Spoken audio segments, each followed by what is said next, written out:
മലയാളത്തിൻ്റെ മഹാനടൻ മമ്മൂട്ടിക്കെതിരായിട്ട് സംഘപരിവാറിൻ്റെ സൈബറിൻ്റെയും രൂക്ഷമായ ആക്രമണം സൈബറിടങ്ങളിൽ നടന്നുകൊണ്ടിരിക്കുകയാണ്. മമ്മൂട്ടി ഒരു തീവ്ര ഇസ്ലാമിസ്റ്റായി മാറ്റി നിർത്തി അങ്ങനെ ഒരു പ്രചരണം നടത്താൻ വേണ്ടിയാണ് അവർ ശ്രമിച്ചുകൊണ്ടിരിക്കുന്നത്. ഈ സംഭവത്തിൽ തവനൂർ MLA KT ജലീലിൻ്റെ പ്രതികരണം വന്നിട്ടുണ്ട്. വളരെ ശ്രദ്ധേയമായ ഒരു പ്രതികരണമാണ് അത് നടത്തിയിട്ടുള്ളത്. അദ്ദേഹം പറഞ്ഞു വെച്ചാൽ ഇത് കേരളമാണ്, ഗുജറാത്ത് അല്ല എന്നാണ്. അദ്ദേഹത്തിൻ്റെ പ്രതികരണം ഫേസ്ബുക്ക് കുറിപ്പായിട്ടാണ് വന്നത്. നമുക്ക് ആ കുറിപ്പൊന്ന് വായിക്കാം. അതിൽ ജലീൽ പറയുന്നത് ഇങ്ങനെയാണ്: അവസാനം അവർ മമ്മൂട്ടിയും തേടിയെത്തി. പത്മശ്രീ മമ്മൂട്ടിയുടെ യഥാർത്ഥ പേര് മുഹമ്മദ് കുട്ടി ഇസ്മായിൽ പാണപ്പറമ്പിൽ എന്നാണ്. ഇന്ത്യൻ സിനിമയിലെ ഇതിഹാസമാണ് ആ മൂന്നക്ഷരം. മലയാള സിനിമയ്ക്ക് മമ്മൂട്ടി എന്ന മഹാനടൻ നൽകിയ സംഭാവനകൾ അതുല്യമാണ്. 4 പതിറ്റാണ്ടിലധികമായി തുടരുന്ന അദ്ദേഹത്തിൻ്റെ നടന വൈഭവം ഇനിയും അതിൻ്റെ പാരമ്യതയിലേക്കുള്ള പാതയിലാണ്. മമ്മൂട്ടിയുടെ ഏറ്റവും അവസാനം ഇറങ്ങിയ കാതൽ, ഭ്രമയുഗം എന്നീ സിനിമകൾ സാക്ഷ്യപ്പെടുത്തുന്നതും മറ്റൊന്നല്ല. താൻ ജീവിച്ച കാലത്ത് നടന വിസ്മയം തീർത്ത് അടയാളപ്പെടുത്താൻ സിനിമാ ലോകത്ത് സാധിച്ച അപൂർവ പ്രതിഭാസമാണ് മമ്മൂട്ടി. അസാധാരണമായ അഭിനയ ചാതുരി കൊണ്ടും വൈവിധ്യമാർന്ന രൂപഭാവങ്ങൾ കൊണ്ടും അദ്ദേഹം മലയാള സിനിമാ വ്യവസായത്തെ തിലകച്ചാർത്തണിയിച്ചു. 1951 സെപ്റ്റംബർ 7 ചെമ്പ് ഗ്രാമത്തിലാണ് മമ്മൂട്ടി ജനിച്ചത്.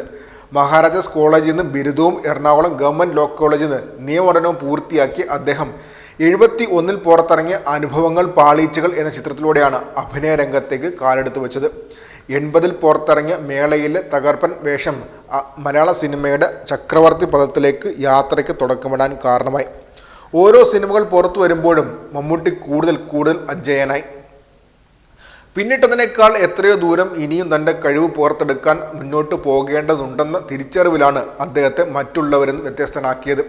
തനിക്ക് ലഭിച്ച അംഗീകാര പതക്കങ്ങൾ നേടിയ നേട്ടത്തിൻ്റെ പേരിലല്ല, ഇനിയും കരസ്ഥമാക്കാനിരിക്കുന്ന അപൂർവ സിദ്ധിയെ തേടുന്ന അന്വേഷണ കുതുകി എന്ന നിലയിലാണെന്ന് മമ്മൂട്ടി ഓരോ നിമിഷവും പറയാതെ പറഞ്ഞുകൊണ്ടേയിരുന്നു. മലയാള സിനിമയ്ക്ക് മമ്മൂട്ടി നൽകിയ സംഭാവനകൾ നിസ്തുലമാണ്. തീവ്രമായ മനുഷ്യവികാരങ്ങളെ അതിൻ്റെ സമ്പൂർണതയിൽ വാക്കിലും നോക്കിലും ചലനത്തിലും മുഖപേശികളുടെ വലിവിലും ചൂണ്ടുകളുടെ വിറയിലും കണ്ണുകളുടെ ശൗര്യതയിലും ആർദ്രതയിലും അദ്ദേഹം പ്രതിഫലിപ്പിച്ചു. ആക്ഷൻ പാക്ഡ് ത്രില്ലറുകൾ അനായാസം കൈകാര്യം ചെയ്ത മമ്മൂട്ടി അതിസൂക്ഷ്മമായാണ് വൈവിധ്യമാർന്ന കഥാപാത്രങ്ങൾക്ക് ജീവൻ നൽകിയത്. വിൽക്കാനുണ്ട് സ്വപ്നങ്ങൾ, യവനിക, ഒരു വടക്കൻ വീരഗാഥ, മതിലുകൾ, ഡോക്ടർ ബാബാ സാഹേബ് അംബേദ്കർ, തനിയാവർത്തനം, പാലേരി മാണിക്യം, ഒരു പാതില കൊലപാതകത്തിൻ്റെ കഥ, കാഴ്ച, ഭൂതക്കണ്ണാടി, ഒരു CBI ഡയറിക്കുറിപ്പ്, വിധേയൻ, അമരം, ധ്രുവം, പൊന്തന്മാട, കറുത്ത പക്ഷികൾ, കൈയെഴുത്ത്, ഒരേ കടൽ, ഭ്രമയുഗം തുടങ്ങി 400-ലധികം സിനിമകളിൽ മമ്മൂട്ടി അഭ്രപാളികളിൽ തിമിർത്താടി. എല്ലാം ഒന്നിനൊന്ന് മെച്ചം. മലയാള സിനിമയ്ക്കപ്പുറം ഇന്ത്യൻ സിനിമയും മമ്മൂട്ടിയുടെ അഭിനയ മികവിൽ കോൾമേർ കൊണ്ടു.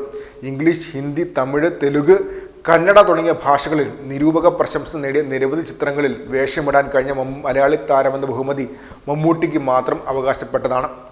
മമ്മൂട്ടിയുടെ അവിസ്മരണീയമായ പ്രതിഭാവിലാസം തേടി നിരവധി പുരസ്കാരങ്ങളാണ് എത്തിയത്. 3 തവണ മികച്ച നടനുള്ള ദേശീയ അവാർഡിന് അർഹനായ മമ്മൂട്ടി 9 പ്രാവശ്യമാണ് മികവുറ്റ നടനുള്ള കേരള സംസ്ഥാന ചലച്ചിത്ര പുരസ്കാരത്തിന് അവകാശിയായത്. 11 തവണ ഫിലിം ക്രിട്ടിക്സ് അവാർഡും 13 പ്രാവശ്യം ഫിലിംഫെയർ അവാർഡും തൻ്റെ നേട്ടങ്ങളുടെ പട്ടികയിൽ അദ്ദേഹം തുന്നിച്ചേർത്തു. 98 ഇന്ത്യൻ സിനിമയ്ക്ക് മമ്മൂട്ടി അർപ്പിച്ച സംഭാവനകൾ മുൻനിർത്തി ഇന്ത്യയിലെ 4ാമത്തെ പരമോന്നത സിവിലിയൻ ബഹുമതിയായ പത്മശ്രീ നൽകി രാജ്യം അദ്ദേഹത്തെ ആദരിച്ചു. കേരള കാലിക്കറ്റ് സർവകലാശാലകൾ കലയുടെ കുലപതിയായ മമ്മൂട്ടിക്ക് D.Litt ബിരുദം സമ്മാനിച്ച് ബഹുമാനിച്ചു. അഭിനയത്തിൻ്റെ ക്രാഫ്റ്റിനോടുള്ള സമർപ്പണവും താൻ അവതരിപ്പിക്കുന്ന ഓരോ കഥാപാത്രത്തിനും ഉൾക്കരുത്ത് പകരാനുള്ള അത്യപൂർവമായ കഴിവും മമ്മൂട്ടിയെ പ്രേക്ഷകരുടെയും നിരൂപകരുടെയും ഇഷ്ടനടനാക്കി. ഏളിയ തുടക്കത്തിൽ ആരംഭിച്ച് ഇന്ത്യൻ സിനിമയിലെ ഏറ്റവും ബഹുമാന്യനായ നടന്മാരിൽ ഒരാളായി മാറിയ പത്മശ്രീ മമ്മൂട്ടി കഠിനാധ്വാനത്തിൻ്റെയും അർപ്പണ ബോധത്തിൻ്റെയും ജീവിക്കുന്ന ഉദാഹരണമാണ്. തൻ്റെ ശ്രദ്ധേയമായ പ്രകടനത്തിലൂടെ പ്രേക്ഷകരെ ത്രസിപ്പിക്കുക മാത്രമല്ല, അഭിനേതാക്കളുടെ തലമുറകളെ പ്രചോദിപ്പിക്കുകയും ചെയ്തു മലയാളത്തിൻ്റെ ഈ നടന വിസ്മയം. മമ്മൂട്ടി മലയാളത്തിൻ്റെയും ഇന്ത്യൻ സിനിമയുടെയും യഥാർത്ഥ ഐക്കണായി 70 പിന്നിട്ടിട്ടും തുടരുന്നതും മികവും കഴിവും എല്ലാ അതിർവരമ്പുകൾക്കും അതീതമാണെന്ന പരമസത്യമാണ് വിളംബരം ചെയ്യുന്നത്. മമ്മൂട്ടിയെ ഏതെങ്കിലും പ്രത്യേക വളയത്തിനുള്ളിൽ പരിമിതപ്പെടുത്തി നിർത്താനുള്ള പാഴ്ശ്രമം ആരും നടത്തേണ്ട. എല്ലാ സങ്കുചിത വൃത്തങ്ങൾക്കും അപ്പുറം മഴവിൽ പോലെ ആകാശത്ത് സപ്തവർണ്ണങ്ങളിൽ അദ്ദേഹം വിടർന്നു നിൽക്കും.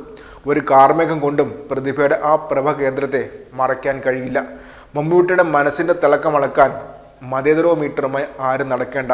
ഇത് കേരളമാണ്, ഗുജറാത്ത് അല്ല. ആ അവസാനത്തെ ഒറ്റ ലൈനകത്ത് എല്ലാമുണ്ട്. ഇത് കേരളമാണ്, ഗുജറാത്ത് അല്ല. സംഘികൾക്ക് വ്യക്തമായ ഒരു മറുപടിയാണ് ജലീൽ ഇവിടെ നൽകുന്നത്. ഇത് കേരളമാണ്, ഗുജറാത്ത് അല്ല.